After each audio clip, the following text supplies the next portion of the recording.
Hey guys, Ches back again, and we're here with a pilot episode of a brand new series coming up on my channel. This is going to be a Road to Division 1 that's is going to be slightly different to the one that we had for FIFA 12. Now, obviously, if you guys were subscribed to me during FIFA 12's life cycle, then you'll be aware that I did a Road to Division 1, which was basically a live com series where each game was played individually, and you guys would select or comment in the video on the comment section of the videos as to which teams that I played with in the series. Now, this is kind of going to follow the same kind of principle, but I'm thinking of maybe doing it rather than game at a time, which took quite a while, and we did only get to like halfway through Division 6, I think, in the FIFA 12. Kind of want to do this division at a time. So I'm going to start off. This video will cover the whole of Division 10, and I've done it all as Chelsea because they are the Premier League team that I support. Unfortunately, my first team, Cambridge United, are in the Blue Square Premier, so aren't on FIFA and haven't been for about 8 years. But never mind. I use Chelsea because they're the team I feel most comfortable with playing online. So hopefully, I use them, hoping to get some good footage and a good start to this series. But the way it's going to work, like I say, I'm going to have every game from one division in the one episode. So the episodes will be quite long. If they're too long, then I will split them into maybe two parts, because obviously in Division 10 you only need 12 points to get 9 points to get promoted and 12 points for a division title, so a minimum of 4 games. But in the higher divisions, obviously there's going to be a lot more games involved in the divisions, and if we do encounter any troubles going up through the divisions and we have to stay in the same division for more than one season, then obviously there's going to be at least 10 games in that season. So I may split them into two if we do get far enough in, so that episodes do become ridiculously long and there are a lot of highlights. But hopefully it will be a well-received series, and a series that we can do really well with. The FIFA 12 Road to Division 1 with the livecom videos was quite popular actually on my channel. It's probably, obviously I'm still only a small channel, but it was probably my most successful, quote-unquote successful series that I've done to date. So hopefully you can grab your guys' interest and we can crack on and get some good gameplay and some good banter going back and forwards in the comments between people selecting teams, etc. So do be sure to leave the video a like rating if you do like the idea of this series, and obviously a comment in the section below, so we can get cracking in a Division 9 series, or I can get cracking recording a Division 9 series. If there are numerous comments, then hopefully it does get numerous comments, then I will maybe, rather than do like selecting one and doing the entire division as one team, I might go through and play each, still do one episode per division, but use numerous teams, multiple teams, rather than just the singular team. So hopefully you guys can leave quite a few different options for me to pick from in the comments below. But we do win that first game there 8-3 against Manchester United, and now we come into a second game here against a guy that was playing as Colombia.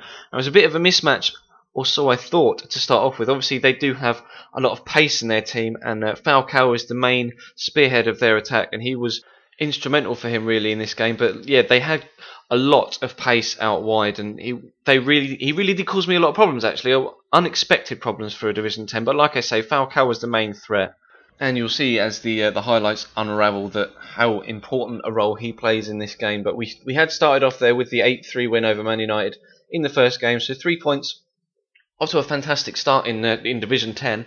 The guy that we played against as Man United was decent at FIFA, but not much of a challenge, to be completely honest, which is to be expected in Division 10, not being that horrible towards those players that are in Division 10, but most of them you would assume are those that are lesser skilled, shall we say, and hopefully we can bullet through Division 10 and get up into Division 9 as soon as possible. So as I say, we did take 3 points from that first game. We come in here at half-time 1-1 against Colombia. Falcao obviously scoring their first goal, and we were able to pull one back with Juan Mata. He brought his keeper out for ridiculously far, and Mata just whipped it into the bottom corner. And then Torres puts us 2-1 up here in the 50th minute. A great turn and finish. His left foot is actually surprisingly good. There was a goal in the first game where he absolutely smashed one into the far top corner with his left foot. Unfortunately, this guy ran straight through me with Falcao 60 seconds after I went 2-1 up, so we were back to 2-2 immediately. But yeah, Fernando Torres is kind of the main spearhead in this Chelsea team. Obviously, they do struggle for strikers when it comes to fielding a full 11, and I did play a 4-2-3-1 formation with Mikel and Ramirez holding. Mikel obviously is the main defensive midfielder for Chelsea, and then Ramirez he's kind of a good all-round player. He's got a lot of pace to can push forwards and come back, and has a decent tackle on him. So he's kind of the midfield engine in the middle.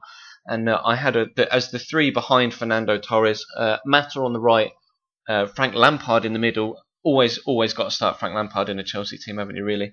And then Eden Hazard out on the far left-hand side. As this guy goes 4-3 up in the 90th minute. I was absolutely infuriated with that, to be completely honest.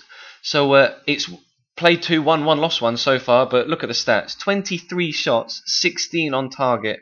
I was understandably pretty annoyed to have lost that game. But we come into the third game now against Bayern Munich, and I did use the same starting lineup in all of the games in this episode. So I started with Petr Cech at the back. Obviously, Ross Turnbull and Hilario aren't really goalkeepers that I'm going to be using in a first-team basis. At the back, I prefer Ivanovic at right back as opposed to Azpilicueta, or however you say his name. I'm not entirely sure. He does have a bit of pace, but I do prefer the brute that is Ivanovic at right back. And then in the middle, you've got the mixture of pace and just pure defensive ability with David Luiz and John Terry. JT is the same as Frank Lampard, really. You can't have a Chelsea starting lineup without Frank and without JT. And then obviously Ashley Cole at left back, preferred him over Ryan Bertrand, who is up and coming, but not quite as yet good enough to hold down a first team place for either Chelsea in real life or me on FIFA. And then, as I said, Mikel and Ramirez holding in midfield, and then the three behind Torres. And I do prefer to have, as this guy did as Bayern Munich, he had the left footer of Robben on the right and the right footer of Ribery on the left.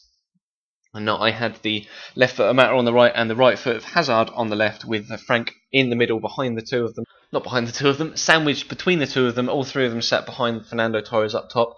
And my main threats from the bench were, as you would expect, the players with pace that you would bring on late on in a game. Oscar there scoring a great goal. He came on, and I kind of used him to sit behind Torres in the Frank Lampard role. And then out wide, I would bring on, ordinarily I'll bring on Moses and Daniel Sturridge to replace the two wide players. I don't really tend to make too many defensive changes unless a player picks up a knock, or a particular player is more fatigued than the rest of the squad. Then I do tend to make more attacking changes, because defensively I'm not the best on FIFA 13. You'll come to see that over the future episodes of this, and as we move up through the divisional ladder, games will get harder, and my defensive frailties will become more apparent. But I am fairly good at scoring some goals and outscoring the opposition rather than keeping a clean sheet. So that was the way I approached the majority of this season, at least. And obviously we had the victory against Man United, a defeat against Colombia, a 2-0 victory against Bayern Munich, and then in the fourth game, this game, if we won this, that would clinch us promotion. That would be the 9 points that we need for promotion against Man United again. Now this guy, again, both guys that we played that were playing as Man United weren't the best at FIFA, but they obviously did use Man United's key players very, very well. Rooney was influential in both games, and obviously here you can see I was clearly on top, 13 shots to his 2, 9 on target to his none, and dominating on the possession front as well. But Juan Mata breaks through here with a great turn of pace to get away from the defender. And obviously I'm going to make sure that he gets a decent shot on target, so rather than risk him using his weaker right foot to play it across the keeper, I do cut back inside, get onto his left so he can whip it into the bottom corner. That puts us 2-0 up, and then Fernando Torres with a lovely little finesse shot into the top corner puts us 3-0 up in the 75th minute. And this guy it was only 1-0 I think at half time, and quite a few games actually were 1-0 at half time in this first episode. For some reason I seem to be quite a slow starter in FIFA this season, but this guy kind of fell apart second half. We did score 2 goals in the 90th minute, as you'll see coming up. Fernando Torres getting the first, and then Juan Mata again taking his time to get it onto his left foot, making sure, and that makes it 5-0 in the 90th minute. So that, as you can see on screen, is 9 points and promotion assured into Division 9. So we come into the next game, hopefully get to pick up the 3 points that will get us that division title again against the Manchester side. This time it's City that we come up against, and Juan Mata was kind of my main creative player, to be completely honest, throughout the entire of this divisional season. although that particular effort was rather looped wide, but never mind. Frank Lampard here making great effort. Frank didn't really do too much for me actually in this season. That is I think it's the only goal that he's contributed so far. So I'm a little disappointed with him overall, to be completely honest. Obviously, he is getting on a bit. That is the good side to his game there, though. A lovely ball through to Eden Hazard, who then slots it away to make it 2-0 in the 50th minute. But yeah, it was a toss-up really between Frank and Oscar every single game, but I did go with Frank just for pure loyalty reasons, really, more than anything else. But he kind of gave up here, started bringing his keeper out, and doing basically silly things, but you'll see Frank then gets the ball, tries to make a shot to get a good shot on target before Joe Hart gets back in his goal, but this guy does decide to dashboard and quit on us. So that is, as you will see on screen in just a second, the divisional title secured for Division 9, or Division 10 even, and we're into Division 9. So if you like this video and are keen on maybe seeing more of this series, then be sure to leave the video a like and also a comment as to who you might want to see me play as in future episodes. So thank you very much for watching. Subscribe if you haven't. There will be a link in the description to my channel and to my Twitter. So be sure to get involved, and I will see you within the next few days with either a career mode or ultimate team video. Thanks very much for watching, guys. I'll see you next time.